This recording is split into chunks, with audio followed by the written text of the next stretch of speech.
Hello दोस्तों, आज हम पढ़ेंगे टेंस के बारे में। आज बात करेंगे टेंस क्या होता है। ये लेक्चर नंबर 8 है, basic to high level playlist का।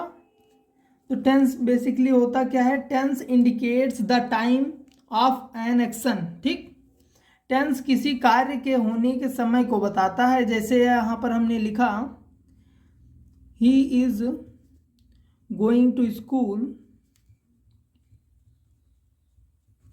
तो यहाँ पर इज लगा है, यानी कि इसका मतलब होगा है वह स्कूल जा रहा है। He is going to school, वह स्कूल जा रहा है। तो यहाँ पर हमें पता चल रहा है ये प्रेजेंट टेंस में, यानी कि वर्तमान काल में हो रहा है ये वर्क। तो यहाँ पर इससे पता चलता है कि ये प्रेजेंट टेंस में अगर यहाँ पर हमने लिख दिया he was going to school, तो इससे क्या पता चलेगा? ये पास्ट टेंस में वर्क हुआ है, यानी ठीक। तो यहाँ पर इज से पता चल रहा है प्रेजेंट टेंस, और वाज से पता चल रहा है क्या है? पास्ट टेंस है। तो इसी कारण से टेंस क्या बताता है? Tense indicates the time of an action, यानी कि टेंस किसी कार्य के समय को बताता है कि वो कार्य किस समय में हुआ है, किस टाइम में हुआ है। प्रेजेंट टेंस में हुआ है, प्रेजेंट टाइम में हुआ है, या पास्ट टाइम में हुआ है, फ्यूचर टाइम में हुआ है। ठीक, तो आइए जानते हैं टेंस के कितने टाइप हैं। तो टेंस का पहला टाइप है प्रेजेंट टेंस, सेकंड है पास्ट टेंस, और थर्ड है फ्यूचर टेंस। ठीक, तो इनके भी चार टाइप हैं। प्रेजेंट टेंस के 4 टाइप, पास्ट टेंस के 4 टाइप, और फ्यूचर टेंस के 4 टाइप। आइए उनको जानते हैं। प्रेजेंट टेंस के 4 टाइप में क्या है?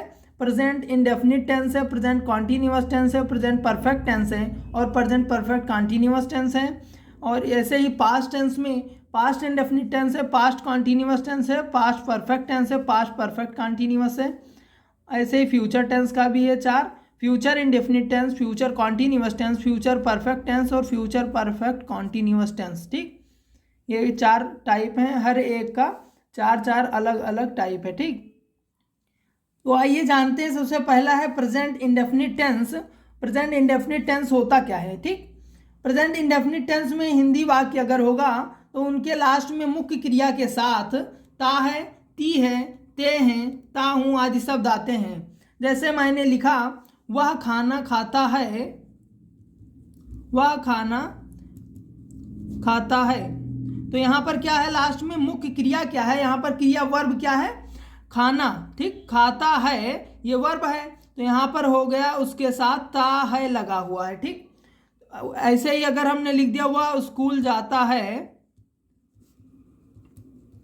तो जाना यहाँ पर वर्ब है और उसके साथ लगा है ता है। ठीक, तो ता है, ती है, ते हैं, ता हूं आदि शब्द ऐसे ही लगे होंगे, तो उन्हें हम बोलेंगे प्रेजेंट इंडेफिनिट टेंस में है वो। और इनका इंग्लिश में ट्रांसलेट कैसे करेंगे, आइए इसका रूल समझते हैं। तो सबसे पहला रूल है अफर्मेटिव के लिए, अफर्मेटिव सेंटेंस के लिए रूल है सिंगुलर सब्जेक्ट होगा तो ही, सी, इट, या एक नाम किसी का नाम दिया होगा तो उसके लिए है पहला सिंगुलर सब्जेक्ट के लिए। उसके साथ हम लिखेंगे वर्ब की फर्स्ट फॉर्म प्लस यस या ईएस प्लस ऑब्जेक्ट लिखेंगे। ठीक, अगर हमारे पास प्लूरल सब्जेक्ट आता है, दे, वी, आई, यू आता है, या फिर जैसे लिखा है प्लेयर्स, बॉयज, गर्ल्स, ये सब लिखे होंगे तो प्लूरल सब्जेक्ट में होंगे। तो उनका हम ट्रांसलेट कैसे करेंगे? उनके बाद लिखेंगे वर्ब की फर्स्ट फॉर्म प्लस ऑब्जेक्ट लिखेंगे। ठीक, अफर्मेटिव सेंटेंस के लिए आइए इसका एग्जाम्पल देखते हैं। जैसे यहाँ पर हमने लिखा वह क्रिकेट खेलता है। ठीक, तो ये क्या है? अफर्मेटिव सेंटेंस है। ठीक, अफर्मेटिव सेंटेंस है, तो यहाँ पर हो जाएगा इसका पहले वह सब्जेक्ट है, यहाँ पर कौन क्रिकेट खेलता है? वह खेल रहा है। ठीक, तो वह होगा ही यानी कि सिंगुलर सब्जेक्ट। तो सिंगुलर सब्जेक्ट का रूल क्या कहता है? उसके बाद लिखना है वर्ब की फर्स्ट फॉर्म। तो वर्ब यहाँ पर है प्ले, प्ले यानी कि खेलना। ठीक, प्ले यानी कि खेलना, उसके साथ हमें यस या ईएस जोड़ना है। तो प्ले के साथ केवल यस जुड़ता है तो प्लेज हो गया। उसके बाद हमें लिखना है ऑब्जेक्ट।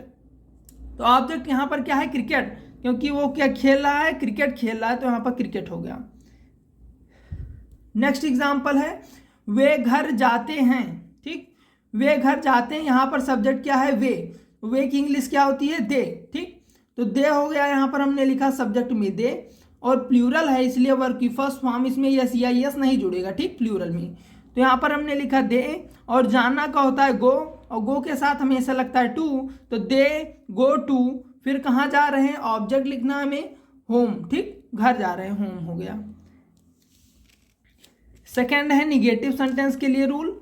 निगेटिव सेंटेंस अगर होगा तो हमें कैसा क्या लिखना है, पहले सब्जेक्ट लिखना होगा, फिर डू या डज लिखना होगा, प्लस नॉट, फिर वर्ब की फर्स्ट फॉर्म लिखना होगा, फिर उसके बाद ऑब्जेक्ट, ठीक। यहाँ पर डू लिखना है प्लूरल के साथ और डज लिखना है सिंगुलर के साथ। आइए इसका एग्जांपल देखते हैं। जैसे यहाँ पर मैंने लिखा सुमित किताब नहीं पढ़ता है, तो यहाँ पर ये निगेटिव सेंस वाला है एग्जाम्पल, तो यहाँ पर नहीं लगा है तो ये निगेटिव हो जाएगा। तो सबसे पहले हमें लिखना है सब्जेक्ट। सब्जेक्ट क्या है, यहाँ पर सुमित है, तो यहाँ पर सुमित हमने लिखा, किसी का नाम होगा तो क्या होता है, सिंगुलर होता है, तो इसके साथ हमें लिखना है सिंगुलर के साथ डज, ठीक। तो यहाँ पर हमने लिखा डज, डज लिख दिया, फिर उसके बाद लिखा है नॉट, तो नॉट हमें लिखना है, यहाँ पर डज नॉट हो गया। फिर वर्ब की फर्स्ट फॉर्म लिखनी है, वर्ब की फर्स्ट फॉर्म क्या है, पढ़ना, पढ़ता है यहाँ पर है, तो पढ़ना क्या क्या होता है, रीड, तो हमने रीड लिख दिया। और फिर ऑब्जेक्ट लिखना है, क्या नहीं पढ़ता है, द बुक, ठीक, तो द बुक हमने लिख दिया।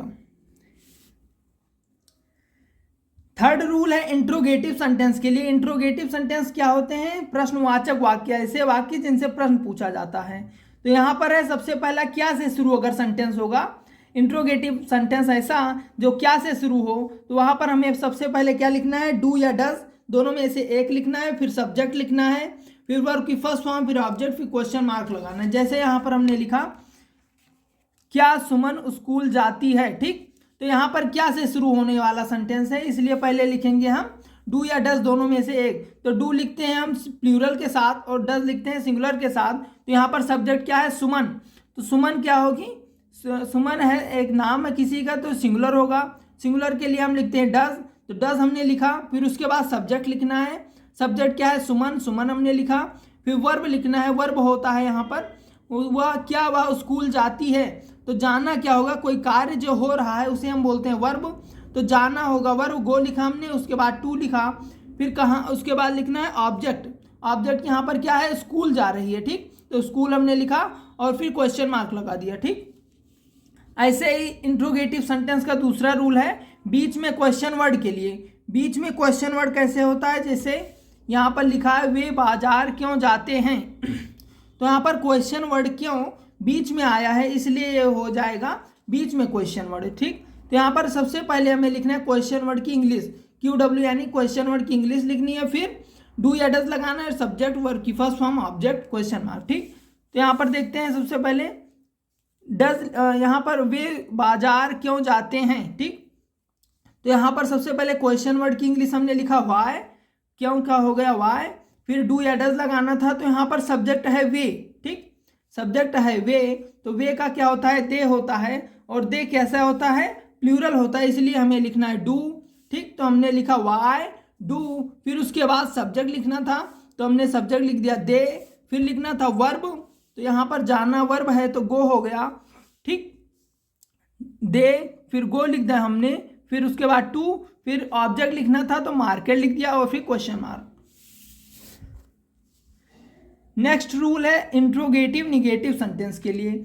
इंट्रोगेटिव निगेटिव सेंटेंस क्या होते हैं, जिसमें प्रश्न भी पूछा जाता है और नकारात्मक वाक्य यानी कि नहीं भी लगा होता है। जैसे क्या से शुरू सेंटेंस के लिए हमारे पास रूल है डू या डज पहले लिखना है, फिर सब्जेक्ट लिखना है, फिर नॉट लिखना है, वर्ब की first form, object, question mark.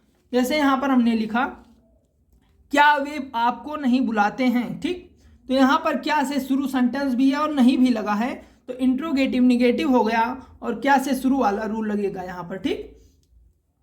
तो यहाँ पर पहले हमें डू या डज लिखना है, तो डू या डज में से हमें पहले सब्जेक्ट क्यों देखना होगा कि डू लिखना होगा तो प्लूरल के लिए और डज लिखना होगा सिंगुलर के लिए। तो यहाँ पर सब्जेक्ट है वे, तो वे के लिए लिखते हैं डू, ठीक। फिर डू या डज के बाद लिखना है सब्जेक्ट, तो दे लिखा हमने, फिर नॉट लिखना है, नॉट लिखा हमने, फिर वर्ब की फर्स्ट फॉर्म बुलाना, बुलाना का होता है कॉल, कॉल मीन्स बुलाना, ठीक। फिर डू दे नॉट कॉल, फिर हो जाएगा ऑब्जेक्ट, ऑब्जेक्ट क्या है आपको, तो यू लिखेंगे हम, फिर क्वेश्चन मार्क लगा देंगे। जैसे यहाँ पर देखिए रूल डू या डज सब्जेक्ट, फिर नॉट, फिर वर्ब की फर्स्ट फॉर्म, फिर ऑब्जेक्ट है, ठीक। ऐसे ही बीच में क्वेश्चन वर्ड अगर होगा इंट्रोगेटिव निगेटिव सेंटेंस में तो वहाँ पर सबसे पहले क्वेश्चन वर्ड की इंग्लिश लिखेंगे, फिर डू या डज लगाएंगे, फिर सब्जेक्ट नॉट वर्ब की फर्स्ट फॉर्म ऑब्जेक्ट। यहाँ पर इसका एक एग्जाम्पल देखते हैं, वे स्कूल क्यों नहीं जाते हैं। ठीक, तो पहले बीच में क्वेश्चन वर्ड हमें ढूंढना है।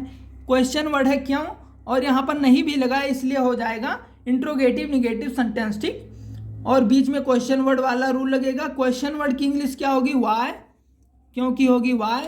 फिर हो जाएगा डू या डज लिखना है, तो डू या डज कैसे लिखते हैं, सब्जेक्ट के अनुसार लिखते हैं। सब्जेक्ट यहाँ पर है वे, तो वे हो जाएगा प्लूरल। प्लूरल के लिए हम लिखेंगे डू, फिर लिखेंगे सब्जेक्ट दे, फिर सब्जेक्ट के बाद नॉट है तो नॉट लिखेंगे क्योंकि यहाँ पर नहीं लगा हुआ है। ठीक, फिर वर्ब की फर्स्ट फॉर्म, वर्ब की फर्स्ट फॉर्म क्या है, जाना। गो, गो का होगा गो। ठीक, वर्ब की फर्स्ट फॉर्म है, यहाँ पर जाना वर्ब था इसलिए गो लिखा हमने।